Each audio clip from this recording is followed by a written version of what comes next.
Assalamualaikum warahmatullahi wabarakatuh. Perkenalkan, nama saya Nurul Fikri Ramadhani dengan NIM K0121111057 dari kelompok 7 Praktikum Biokimia Prodi Ilmu Gizi Fakultas Kesehatan Masyarakat Universitas Hasanuddin.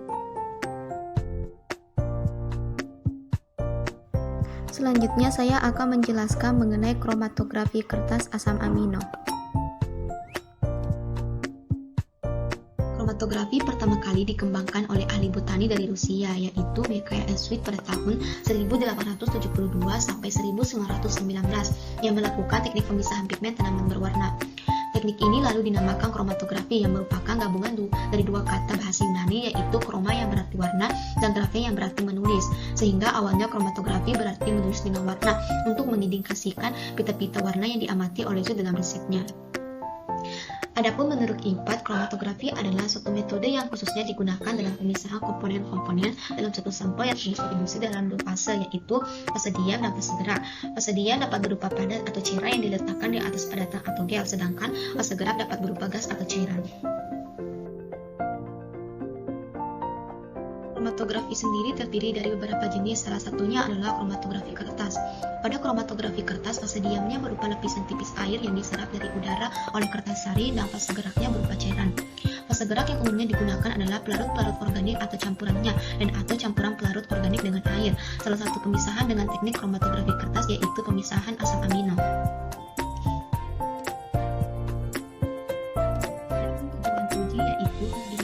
Asam amino dengan metode kromatografi kertas secara kualitatif.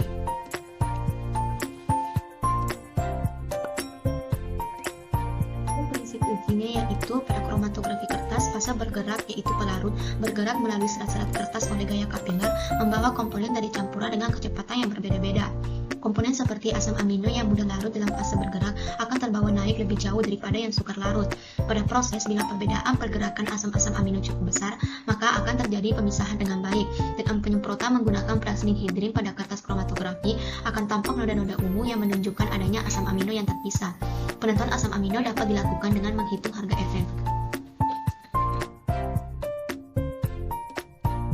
Adapun alat dan bahan yang digunakan dalam uji ini yaitu N-butanol, asam asetat, air, anhidrin, alanin 1%, tirosin 1%, dan lilin 1%. Sedangkan bahan yang digunakan yaitu kertas Whatman, bejana kromatografi, pipa kapiler, penggaris, pensil, dan oven. Selanjutnya adalah prosedur. Langkah yang pertama yaitu sediakan bejana kromatografi dengan ukuran 20 x 20 cm. Kemudian isilah dengan fase bergerak atau pelarut yang terdiri atas N-butanol, asam asetat, dan air dengan perbandingan 4:1:5, setinggi kira-kira 1 cm dari dasarnya. Selanjutnya tutuplah bejana lalu biarkan pelarut mencapai kesetimbangan selama 10 menit.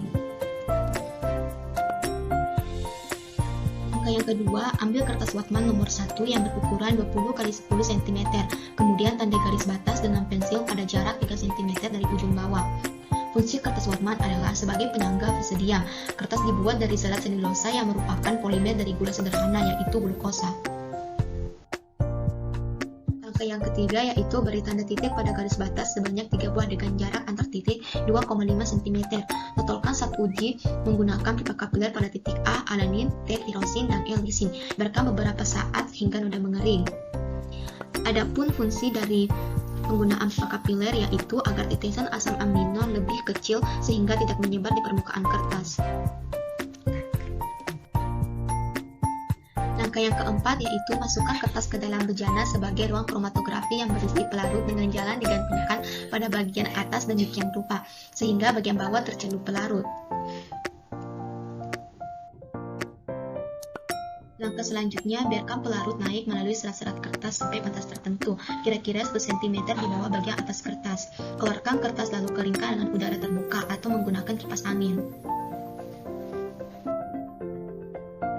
Langkah ke-6, selanjutnya semprotkan dengan peroksi anhidrin 0,5% dan keringkan pada suhu 100 derajat Celcius selama kurang lebih 5 menit. Adapun fungsi anhidrin disemprotkan dengan tujuan agar anhidrin dapat bereaksi dengan asam amino bebas membentuk zat warna ungu kecuali warna kuning untuk prolin. alanin, sehingga asam amino bebas ini dapat dilihat dan dianalisis. Langkah terakhir yaitu hitunglah harga RF masing-masing zat. Selanjutnya adalah interpretasi hasil. Pada metode ini digunakan fase gerak N-butanol, asam asetat, dan air dengan perbandingan 4:1:5 dengan tujuan untuk memisahkan asam amino nonpolar yaitu alanin dan asam amino polar yaitu tirosin dan lisin.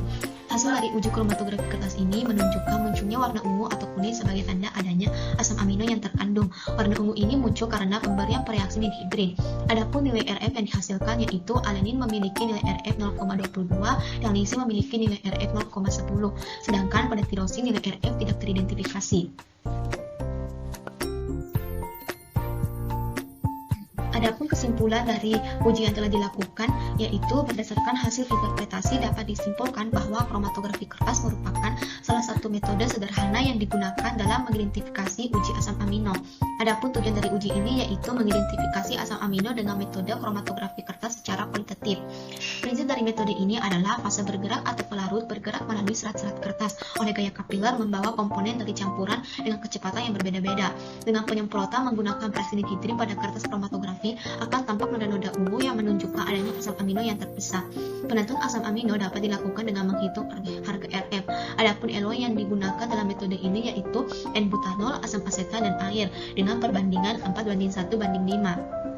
Akhir dari percobaan ini adalah senyawa akan berwarna ungu setelah disemprotkan dihidrin dan dikeringkan, dan masing-masing asam amino alanin dan lisin memiliki nilai RF yaitu 0,22 dan 0,10, sedangkan pada tirosin nilai RF-nya tidak teridentifikasi.